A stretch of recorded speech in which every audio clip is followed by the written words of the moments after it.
Okay, so this is going to be a little bit of a denser video. I'm just going to warn you right up front. There is a lot to get through in this video because we're actually going to be looking at a peer-reviewed study. We're going to read the abstract, we're going to read the conclusion. We're not going to read the middle. Don't worry, I'm not insane. This video is not going to be like 5 hours long, but it is going to be dense, and I want to set that expectation up front. So last week, Victor was watching a whole ton of Joe Rogan's episodes, and he basically texted me the study. He was like, Carlin, this is an interesting study. You should read this and talk about it on your channel. And occasionally my husband has good ideas. And what this study is about is essentially conservatives and people on the right, and I guess actually many people who watch my channel, maybe you don't even need to be conservative, you tell me all the time, you're like, Carlin, we use logic and reason and not emotions. Well, according to this study, you're still getting a lot of stuff wrong, because unless you're doing your reasoning in a group setting, if you're just doing it by yourself,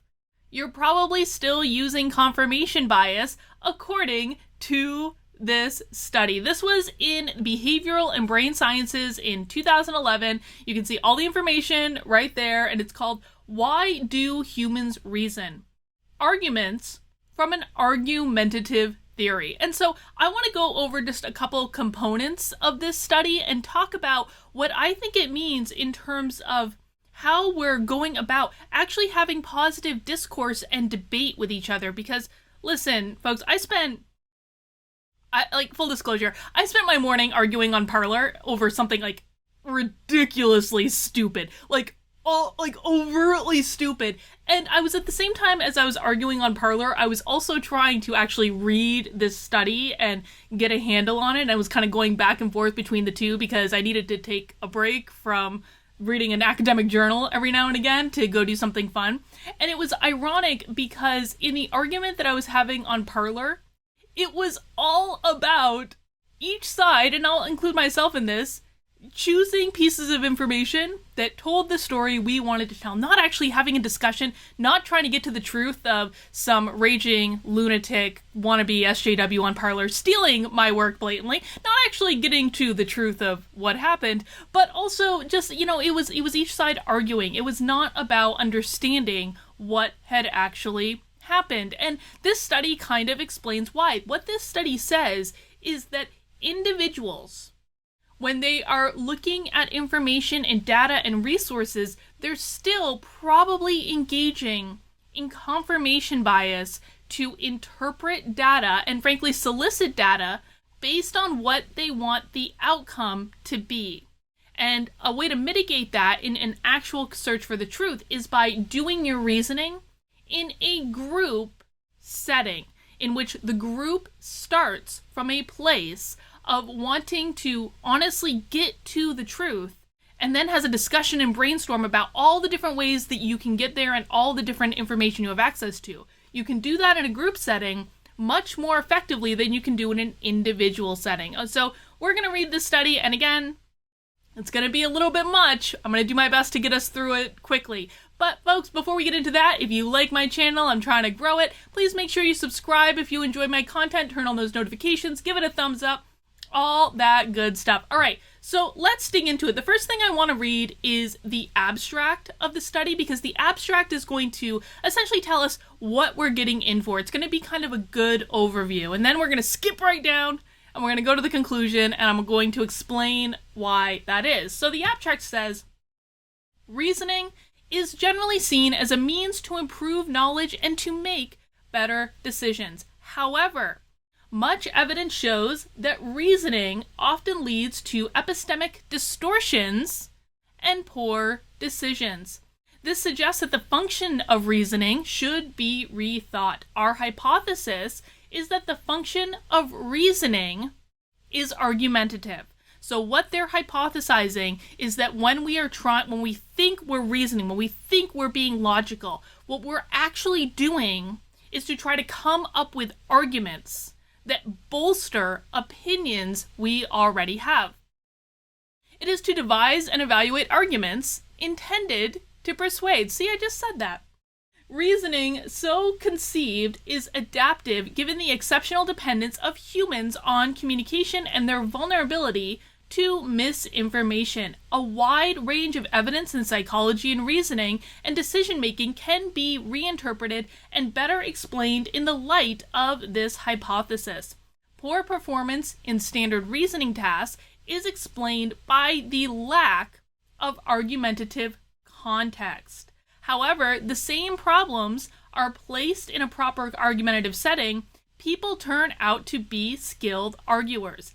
Skilled arguers, however, are not after the truth, but after arguments supporting their views.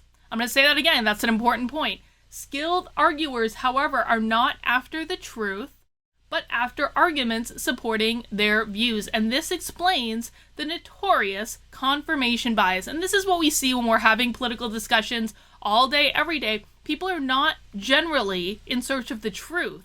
They're in search of information and to advance arguments that confirms what they already believe to be true. This bias is apparent not only when people are actually arguing, but also when they are reasoning proactively from the perspective of having to defend their opinions. So essentially what that's saying is when people get into a debate about their views, they're not debating from a sense of taking in information and processing it and wanting to get to a higher level of truth. They're just trying to win the argument. It is not about consensus building. It's not about compromise. It is about winning the argument. Reasoning so motivated can distort evaluations and attitudes and allow erroneous beliefs to persist. Proactively used reasoning also flavors decisions that are easy to justify, but not necessarily better. And the thing that comes to mind for me with all of this is, oh my gosh, the mask discussion on both sides. I'm so sick of it. You know what? Actually, I'm going to expand that. It's not even just the mask discussion. Everything virus related, I am so tired of it on both sides.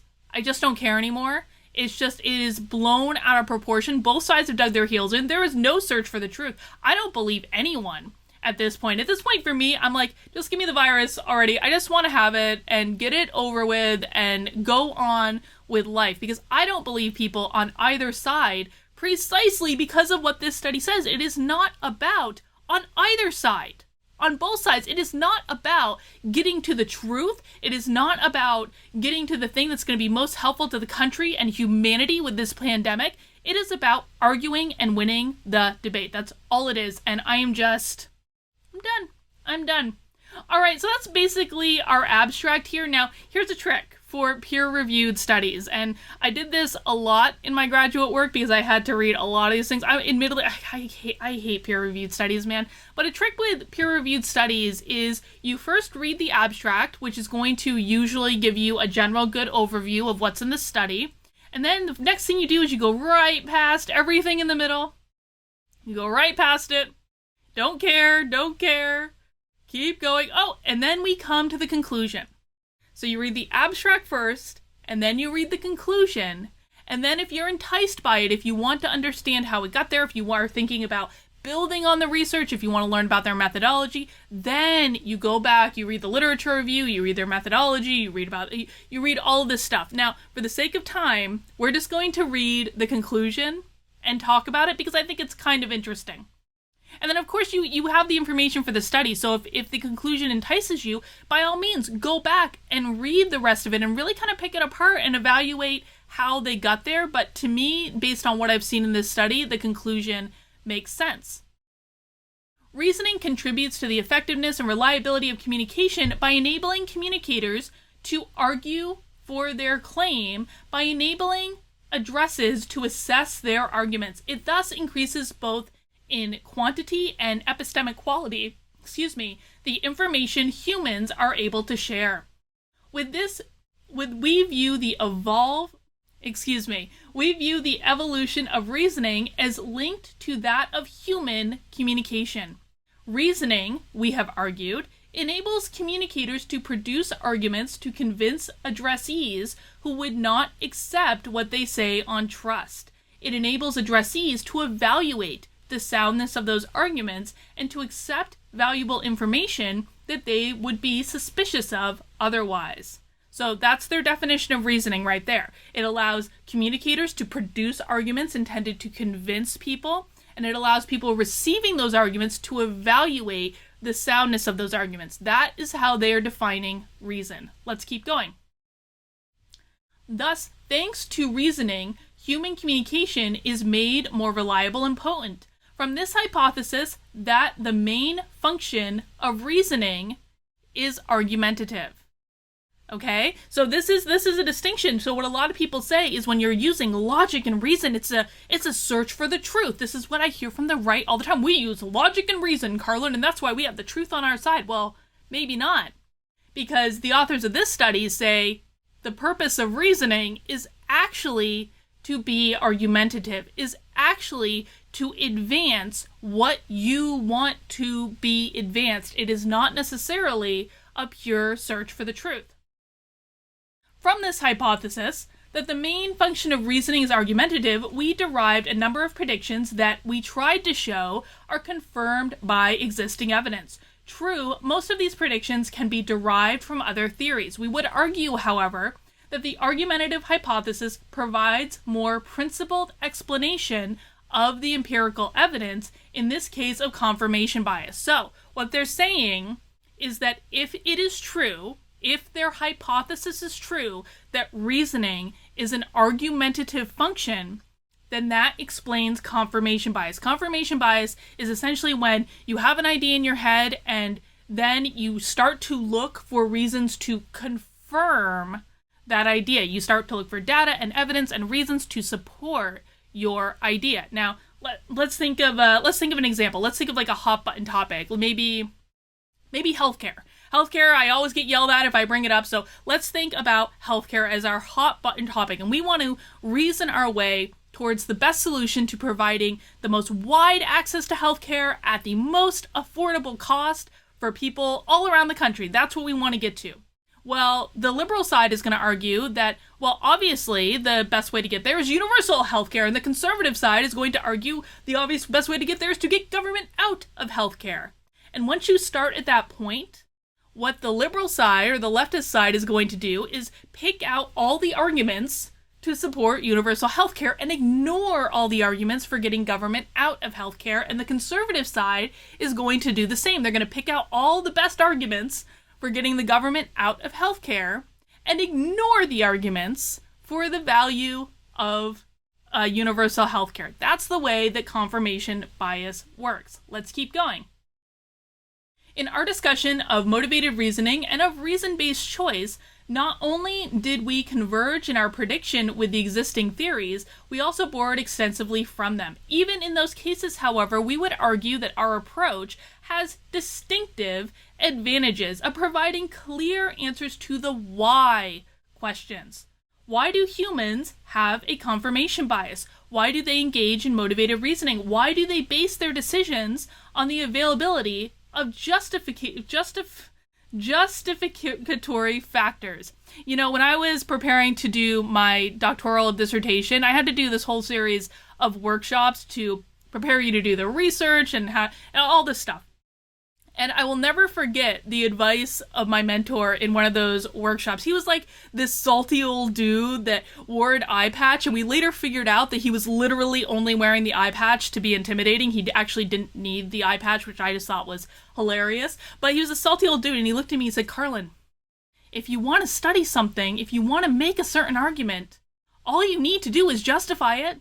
You have got a wealth of literature that you can pull from in order to justify arguments. You can justify almost anything." That's literally the attitude that many academics and people who do research have, is that it's about finding a way to justify it. Now, the balance to that, and they also taught me this, so don't think that, you know, they just said go justify whatever you want. The balance to that is what you need to do is to try to counteract your own confirmation bias by actively seeking out information that is contradictory towards the conclusions that you've come to. So you have to proactively counteract your own confirmation bias by saying, here's what I think happened, here's my hypothesis, and you have to work through every single step of this, by the way.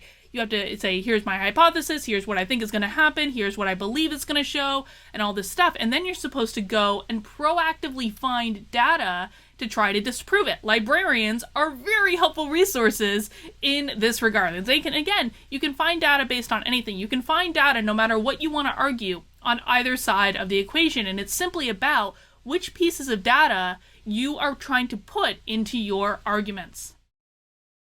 Let's see, some of the evidence reviewed here shows not only that reasoning falls short of delivering rational beliefs and rational decisions reliably, but also that in a variety of cases, it may be detrimental to reality. Reason can lead to poor outcomes, not because humans are bad at it, but because they systemically look for arguments to justify their beliefs or their actions. The argumentative theory, however, puts such well-known demonstrations of irrationality in a novel perspective. Human reasoning is not a profoundly flawed general mechanism. It is a remarkably efficient, specialized device adapted to a certain type of social and cognitive interaction at which it excels.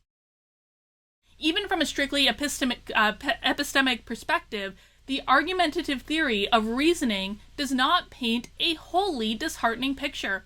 It maintains that there is an asymmetry between the production of arguments, which involves an intrinsic bias in favor of opinions or decisions of the arguer, whether they are sound or not, and an evaluation of the arguments, which aims at distinguishing good arguments from bad ones, hence genuine information from misinformation. So that's important to understand. They're making a distinction between the production of arguments, what you're at, the debate that you're actually advancing with your reason, and the evaluation of arguments, which is generally what the receiver does. This asymmetry is often obscured in a debate situation or in a situation where a debate is anticipated.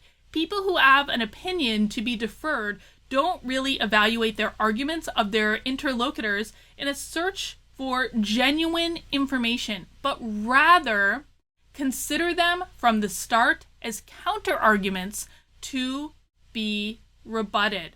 Okay, so people who have an opinion to defend, if you have a point of view that you want to defend, if you want to say the government should be out of all healthcare and that's just the way it is, you're not starting your reasoning from an approach that is going to take in all of the information. You are starting it in order to combat counter arguments to your approach. So you're basically you're gearing up to fight all of those crazy universal healthcare people.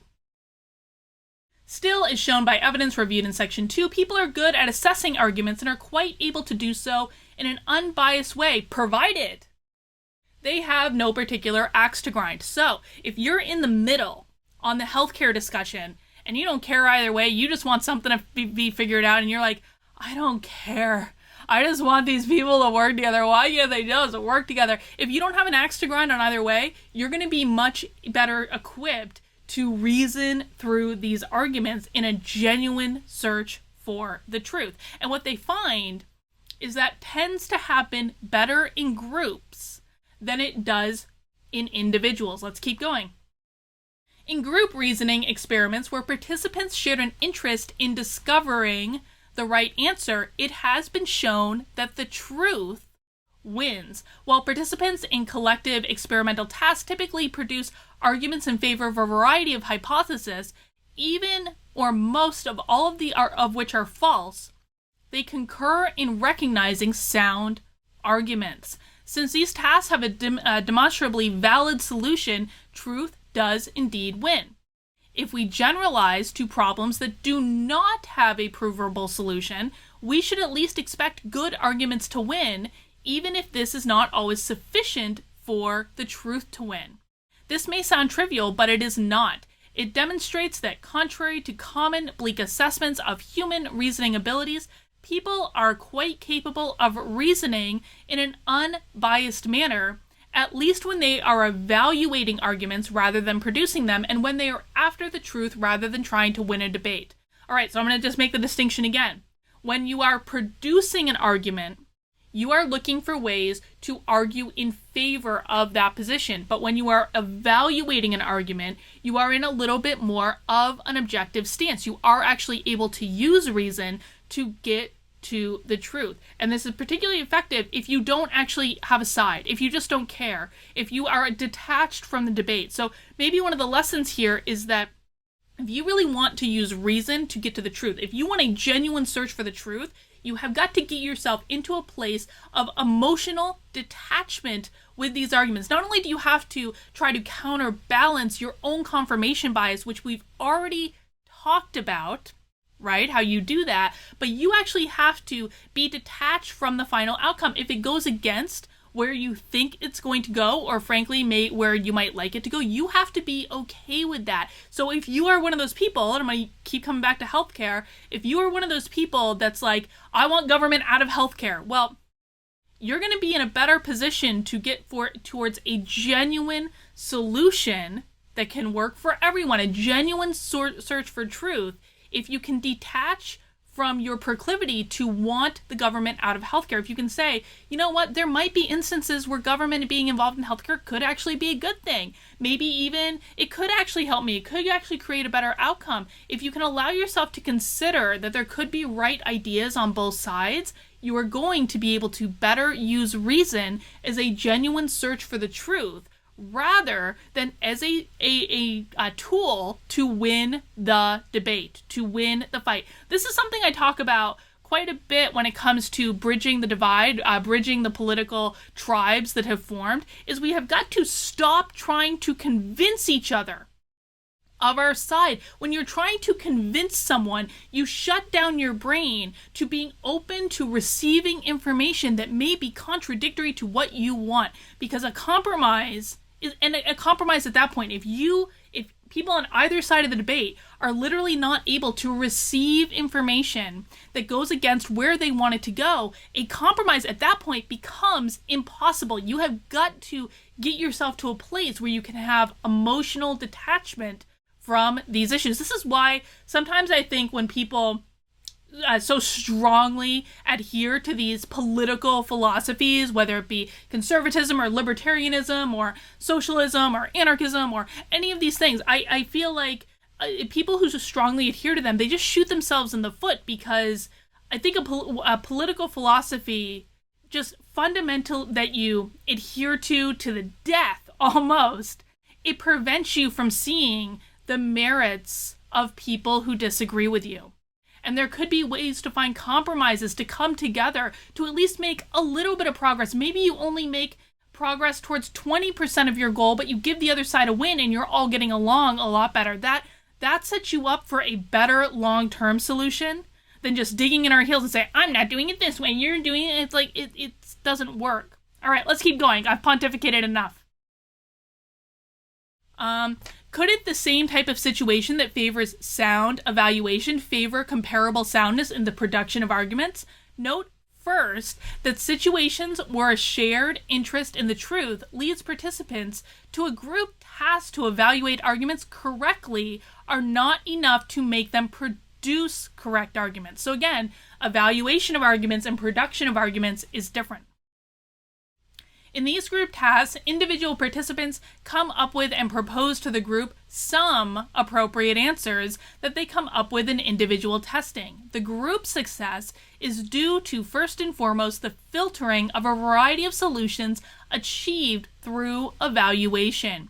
When different answers are initially proposed and all of them are incorrect, then all of them are likely to be rejected. Wholly or partly, new hypotheses are likely to be proposed and filtered in turn, thus explaining how groups may do better than any individual members. I've always said that a diversity of thought, who would have thunk it, is going to produce the best outcome. Research has shown this time and time and time again.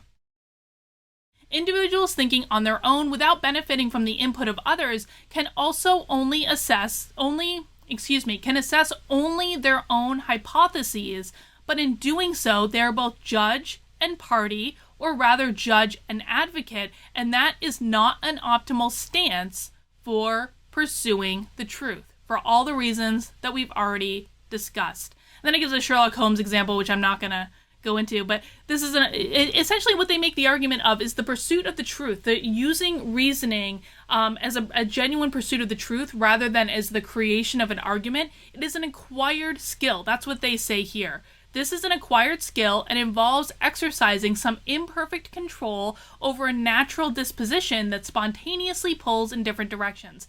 Ideally, this would be something taught in school. However, sadly, it is not taught in school in our current system because they are teaching these kids what to think and not how to think. And that's actually probably, given this information, that's actually probably what scares me the most, because if using reason to get to a genuine form of the truth is an acquired skill, that means we have to practice it over and over and over and over again. And kids have what? They've got 12 years in primary and secondary school. I've got another 4 years in higher education, maybe, longer than that if they go on for graduate work. They've got decades of time in which they could be practicing this, in which the school system says, no, we're not going to teach them how to think, we're going to teach them what to think. And so by the time they get to be adults, 22, 24, 25 years old, they're out of school, they're in the real world, they don't have the practice in how to genuinely pursue the truth. That is terrifying. That is something that's not a problem that we can fix, right? Because it involves fundamental, drastic reform of the education system. All right. Let's see. That's pretty much all I wanted to get across in this study. I thought it was really interesting. Again, if you want to look up and read the study on your own, and of course, don't trust my conclusions. Go read it on your own. Go read other studies. Challenge your own confirmation bias. This is, again, Why Do Humans Reason? Arguments from an Argumentative Theory, and it's in the Journal of Behavioral and Brain Sciences, 2011. It's edition number 34. So go look it up, and if you do, let me know what you think in the comments. I would love to hear.